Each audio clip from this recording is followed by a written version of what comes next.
from the station working for you. This is WRTV News at 6, streaming now. COVID-19 is impacting our lives in major ways, and some people have concerns about in-person voting heading into the November presidential election. We talked to Governor Holcomb about what he is telling us. Your child's school does not have to tell you about positive COVID-19 cases. I'm Kara Kenny with why some say the system in place is confusing for parents. The city of Indianapolis taking new steps to increase safety downtown, the money it's spending, and how the new measures are supposed to keep you safe. And you are good to mow this evening, but we are tracking some changes for the weekend. I'll have more on when that wet weather could have you altering your plans. Thank you for joining us here on WRTV News at 6. I'm Amanda Starantino. And I'm Mark Mullins. First here at 6 o'clock, Democracy 2020. The November presidential election is less than 3 months away, and the Hamilton County Clerk says her office has received many calls from people concerned about the post office and its ability to return mail-in ballots on time. So she's encouraging voters to register now for absentee ballots so there is no worry with getting your vote in by the deadline. Working for you, WRTV's Stephanie Wade directly asked Governor Holcomb if he shared this concern and what Indiana's plan is for this year's election. Well, don't procrastinate. As worries over the post office's ability to return mail-in ballots in time trouble hopeful voters across the country, Governor Holcomb is echoing the Hamilton County Clerk's message today to register if you qualify for absentee ballots now. I would encourage people to do it sooner rather than later, just for the very reason that folks might be concerned. Indiana is one of just 8 states not accepting concerns over the coronavirus as a reason to vote absentee. Neighboring states like Illinois, Michigan, and Ohio are automatically mailing applications to registered voters who can vote by mail without an excuse. I think a vast majority of folks that I hear from want to vote actually in person, and thankfully we had a Exhibit A, the primary election, where we proved that we could do it safely. Indiana's primary, which was slated for May 5th, was pushed to June 2nd this year and allowed no excuse mail-in voting under the state's stay-at-home orders, though some voters reported never receiving their ballots, and 1,700 ballots were left uncounted because they were received past the deadline. But the governor says he does not see the need for no excuse mail-in voting, as people can begin casting their ballot in person October 6th to avoid Election Day crowds. If anything, we need more polling sites than we had in some places in the state of Indiana to disperse that number. We did it once, we can do it again. Stephanie Wade, WRTV. To see if you qualify for absentee voting, visit our website at WRTV.com and see a list of qualifications. Your child's school does not have to tell you about positive COVID-19 cases. WRTV Investigates has learned the state only requires your school notify families that are directly impacted and need to quarantine. Our Kara Kenny joins us now with why the system can be confusing for parents trying to keep their kids safe. Perry Township is just one of several school districts in Marion County that notifies parents and staff about positive COVID-19 cases in that school building. Perry Township uses an automated phone system, but some parents want even more transparency. Like many parents, Jolene Tofik worries about COVID-19 in schools. It's scary. Her daughter is attending classes at Douglas MacArthur Elementary in Perry Township. She has special needs and benefits from going in person. I myself am a type 1 diabetic with other health complications. So that worries me every day, that what if I sent my kid to school and she brings it home to me? While Perry Township notifies parents and staff about positive cases within that school building, Jolene and other parents are pushing for even more transparency. They want the school system to make it public when any case is identified within the district. I understand there's HIPAA violations and stuff like that. You can't give us all the specifics. I understand that. But at the same time, we deserve to know a little more. WRTV Investigates did some checking and found the state does not require school districts to notify parents and staff about COVID-19 cases unless they or their child has been identified as a close contact of the exposure and needs to quarantine. Warren and Wayne Townships and Beech Grove are among those taking this approach. It's sad, actually. But other districts like Perry, Lawrence, and Decatur Townships are opting to share more information with parents and staff in school buildings. For example, Decatur Central High School had a positive case, and all families and staff of the high school were notified, as well as reaching out to specific families who had to be quarantined. The State Department of Health told us schools are able to make their own decisions about releasing information as long as they do not violate any HIPAA or FERPA laws. This notification system can be confusing as parents across central Indiana are receiving drastically different amounts of information depending on how much their school district chooses to share. Jolene says providing more information, not less, helps curb the rumor mill and gives parents information they need to decide whether to do in person or virtual. And then you have the option to change if you feel like, okay, it's getting a little out of control at their school, even with their protocols. Like, I'm trying to have faith in my district in doing things correctly. And I'm trying to have faith and give my child the best education because honestly, she's been thriving since she's been back in school. Working for you, Kara Kenny, WRTV.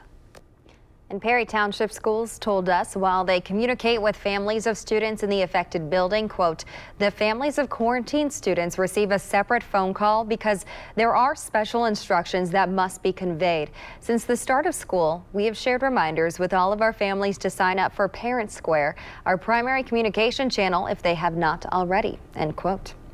And right now on our website, WRTV.com, we have a searchable database tracking COVID-19 at Central Indiana schools. You can see if your child's school has any confirmed cases. The state of Indiana is giving another look into how COVID-19 is impacting Indiana. The Indiana Department of Health says there are now 506 newly reported cases of COVID-19 in our state. That's down significantly from yesterday, but keep this in mind. Data shows there were only 5,983 newly tested people. That's about half of the number of new tests that were reported yesterday. The State Department of Health also confirms 14 new deaths, which is a decrease from yesterday. Since the pandemic began, 2,968 Hoosiers have died from coronavirus. A total of more than 934,000 people in Indiana have been tested for COVID-19. 8.8% of them tested positive for the virus. As of yesterday, 539 people in Indiana were in the hospital with COVID-19. Another 303 patients were hospitalized with some symptoms of the virus but had not yet been diagnosed with it. So a total of 842 Hoosiers were in the hospital either with the coronavirus or suspected of having the virus. These are the lowest numbers in several days, by the way. It's a gorgeous Wednesday evening across central Indiana. As you can see here, there's plenty of sunshine and we have comfortable temperatures out there. Meteorologist Kyle Mounts joining us now. He's tracking the rest of the night and into your Thursday. Looks great out there, Kyle. Yeah, Mark, I would put it down as one of our top weather days of the year here. The low humidity just really makes a difference. And today it's only been around 40% with all that sunshine. Temperatures right around 80 degrees. It's 78 in Indy, 84 in Kokomo, and 78 in Bloomington. A little bit of a northeast breeze that will start to taper off a little bit here as we get closer to sunset. But this area of high pressure, that's bringing in the less humid air. It's also keeping our weather very quiet. You don't even see any showers or storms on the big picture of radar. And temperatures, yeah, we're around 80 degrees here, but look back to the west, central portion of the country. The heat is building there. It's going to take a little bit of time, though, before it works its way back here into central Indiana. For this evening, very nice out there for your Wednesday evening plans. Our temperatures 74 degrees at 8 o'clock. They will start to drop off a little bit here as the sun sets. We're already into the upper 60s with those clear skies at 10 o'clock, and that wind again only about 5 to 10 miles per hour. We'll talk about when more of that summer heat will return to the area in just a few minutes. And city leaders in Indianapolis announced a major investment today as they work to increase safety downtown. They are putting $750,000 toward expanded public safety efforts. Megan St. Torm explains exactly how the money will be used and the impact some hope it has. Over the past couple of months, we've been sharing the stories of business owners and residents downtown frustrated with ongoing public safety issues. Now the city is announcing a plan to address it. Violence, drug use, and loitering. Those are just some of the issues people downtown say they see on a regular basis. I know there's some smaller pockets on a couple of the streets over that I wouldn't feel nearly as safe. All sorts of drugs, people, publicly shooting up. Monument Circle and City Market are two areas that have been hit especially hard. Business owners there telling us some customers are scared to come in. If you're afraid, you're afraid. And it's not an unrealistic feeling because it's really happening. There are people getting stabbed on the street. But change could be on the way. The city is investing $750,000 in public safety efforts, in addition to homeless outreach programs. The money will be used to fund an additional 80 hours a week in off-duty officer patrols near problem areas. That's triple the current amount. It will also be used to pay for 8 safety ambassadors. Those are unarmed civilians and cadets who can work with businesses and serve as an extra set of eyes and ears for police. It will cover the cost of portable and permanent security cameras that will be connected to IMPD's B-Link program, giving officers quicker access to the footage. It's a long time coming. I think it's a good thing. I do think that we need a bigger police presence in Indianapolis. The owner of Grecian Garden in City Market says he's hopeful this will help, but others aren't so sure about the plan. I'm glad we're spending something on it, but I don't like the way we're doing it, just because it seems like, what would be great for all these homeless people? More cops, and that's not what anyone really should be wanting. Working for you, Megan Saintorum, WRTV. City leaders say they will immediately begin working with business owners to find the best spots to install additional cameras. The extra police patrols are expected to start by the end of the month. And you may have noticed the new portable fencing around City Market during the evening hours in downtown Indianapolis. You may be wondering why it's now suddenly there at night. We wondered too and found out. City Market officials tell WRTV that they spoke to their security partner and determined the fencing was a good strategy to discourage overnight violence and crime near City Market, and it helps them enforce their daily hours. The fencing will be placed every night when the market closes and taken away the following morning prior to opening. I will mandate the use of body cameras for every frontline state trooper by spring of 2021. The new mandate for Indiana State Police to have body cameras is one of several measures announced by Governor Holcomb to address racial injustice in the state. Holcomb also says that he will add civilians to the Indiana Law Enforcement Academy Board, which oversees the state top police training site. And he wants recommendations from multiple agencies to make sure workforce programs are accessible to all. We spoke with the president of Martin University, who had discussions with the governor about these issues. Absolutely, it's going to be attacking and addressing those predominant barriers that have always helped to create the gaps that exist. So, Mr. President, will you be in an advisory role, or will you be part of the team per se moving that needle? Yeah, we haven't talked about me having a formal role as an advisor. The governor and I have stayed in close contact with each other. He has been very helpful in connecting Martin University and me personally with some of the key leaders throughout the state to talk about how. Well, President Huddleston is also working with the mayor of Indianapolis, reviewing the protest in downtown Indianapolis. He and 2 others are expected to release their findings by December. The 2020 Indianapolis 500 is just days away, and of course the pandemic has caused many changes to the greatest spectacle in racing. But we speak to IMS President Doug Bowles. He talks about what's staying the same to the delight of traditionalists everywhere. New faces under the helmets, and it's all the rest under masks. But the Colts are getting into the rhythm at training camp as the countdown to the regular season rolls on. We'll hear from the coach and the quarterback when WRTV News at 6 continues.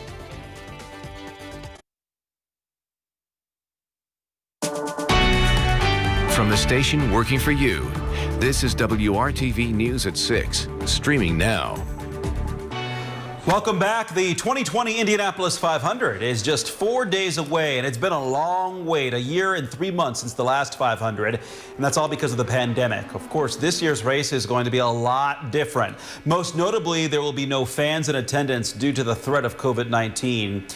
You'll have to watch the Indianapolis 500 on TV, and by the way, because of these extraordinary circumstances, the race will be live on TV in central Indiana. We know there will be a lot of differences this year to the fan experience, but today, IMS President Doug Bowles talked about some of the aspects that are staying the same, including the pre-race festivities. So the elements that you would expect that are really, really important are staying. The national anthem with the singing surgeons we're excited about. Having Jim Corneliuson back again, I texted with him last night. He is so excited about the way he can interact with our fans. And he understands the importance of back home again in Indiana and those 90 seconds that no matter where you're from, whether you're here or you're watching, you're a Hoosier for that period of time. Carb Day is Friday again. This will be without any fans, but Carb Day does feature the final practice for the Indy 500. And the greatest spectacle in racing, the 2020 Indianapolis 500, is this Sunday, August 23rd. The green flag drops at 2:30 p.m. Exciting stuff. It is, and let's take you to the Speedway. Loving this shot right now. You can see the Speedway and the city there in one shot, and the beautiful blue skies. Not a lot of haze out there because of the humidity being so low. Right now, our temperature in the Circle City coming in at 78 degrees, but there's that humidity at just 42% for us, and it will stay low here as we go through the next couple of days. Temperature 78 for you in Tipton, lower 80s though in Lafayette. I think more of us will be in the 80s tomorrow. It's 82 in Connorsville and Bedford at 78 degrees. Now tonight, yeah, you're not going to need the AC running all night long because temperatures will start off in the middle 50s across central Indiana. 54 in Muncie and Lafayette, 57 in Bloomington, Indy, and 53 degrees in the Peru area. We have clear skies as we go into the day tomorrow, and that's going to allow temperatures to warm fairly quickly. But again, by August standards, it's going to put us about average for this time of year. So we're at 73 degrees here with sunny skies at 11 a.m. for your lunch hour, middle 70s, and there's the return of those lower 80s as we get into our Thursday afternoon with those sunny skies. 82 for you in Rockville and Columbus, 80 degrees in Noblesville, Kokomo, and Rushville tomorrow afternoon. We look ahead to Friday. A few more clouds are going to be in the forecast here, and temperatures that will make their way into the middle 70s before we get to the lunch hour. And then the second half of the day, lower to middle 80s, just a touch more humidity, but it is still not going to be crazy. Just notice that increase in cloud cover, and a few of us could have an isolated shower. This is TrueCast 3:30 in the afternoon on Friday. There you see a couple of those showers, best chance, and it's only about 20% from around Bloomington to Shelbyville and areas to the south and east there on Friday. The rest of us just kind of increase the clouds. And as we head into the weekend, 30% chance for a shower or storm there on Saturday. Race day itself, we'll keep in about a 20% chance for some rain and temperatures that will make their way into the middle 80s. 7-day planning forecast as we put it all together here for you, and we've got those highs lower to middle 80s until we get to next week. Then the heat and humidity does start to build in for us as we'll have high temperatures once again approaching 90 degrees here, and it does look like fairly quiet weather as we go into next week, and that heat continues to build. Thanks, Kyle. The NFL season is anything but a sure thing this fall, but the Colts continue to prepare for Week 1, which is now less than a month away from now. And expectations continue to rise for the team after several new additions. Brad Brown has the latest from Wednesday at training camp. A lot of things are different about Colts training camp this summer, but what does remain consistent is the energy and excitement of a team preparing for what they think could be a very big season. You know, you get out on the football field, and that's where we want to be. I mean, that's where we make our bread and butter. That's where we love being. We love, you know, these guys are ball players. We're coaches. You love competing. You know that every part of the preparation is important. The meetings, the lifting, nutrition, every aspect of it is all part of the process, and it's fun in its own right, but there's nothing like being on a football field. The addition of quarterback Phillip Rivers has clearly changed the dynamic of the Colts offense. The 38-year-old has spent the past several weeks getting acclimated with his new teammates, and it seems to be going quite well. Being at a new place and a new environment, new teammates, going against a different defense in practice every day, that certainly probably has, kicks it up a little bit, at least early in camp. But I do enjoy competing. I think that would be on the short list of the reasons why you still play, is just that love to compete. And, I think we're off to a good start. It hasn't felt like the 5th day of practice. The defense has gotten some new leverage as well. DeForest Buckner is getting all-pro level buzz as he gets set to make his Colts debut. Every year I come in and I play with a chip on my shoulder. You know what I mean? Even if the recognition doesn't come, I let my play, speak for itself. I put up the numbers over the past couple of years, and I do believe I'm slept on, and it's all good. It just fuels a fire for me. With less than a month until the season is supposed to begin, the real work is just beginning. Every single play, you got to go in with a focus and a mentality in order to be able to perform at a high level. Once that play is over, you just think about how much fun you had on that last play, and then when the next play rolls around, it's time to lock back in again. The Colts are holding all of training camp at the team facility. They will be having 2 practices next week at Lucas Oil Stadium on Monday and Saturday. A chance for the newcomers to get a feel for the home field. Those workouts will not be open to the public. Brad Brown, WRTV Sports.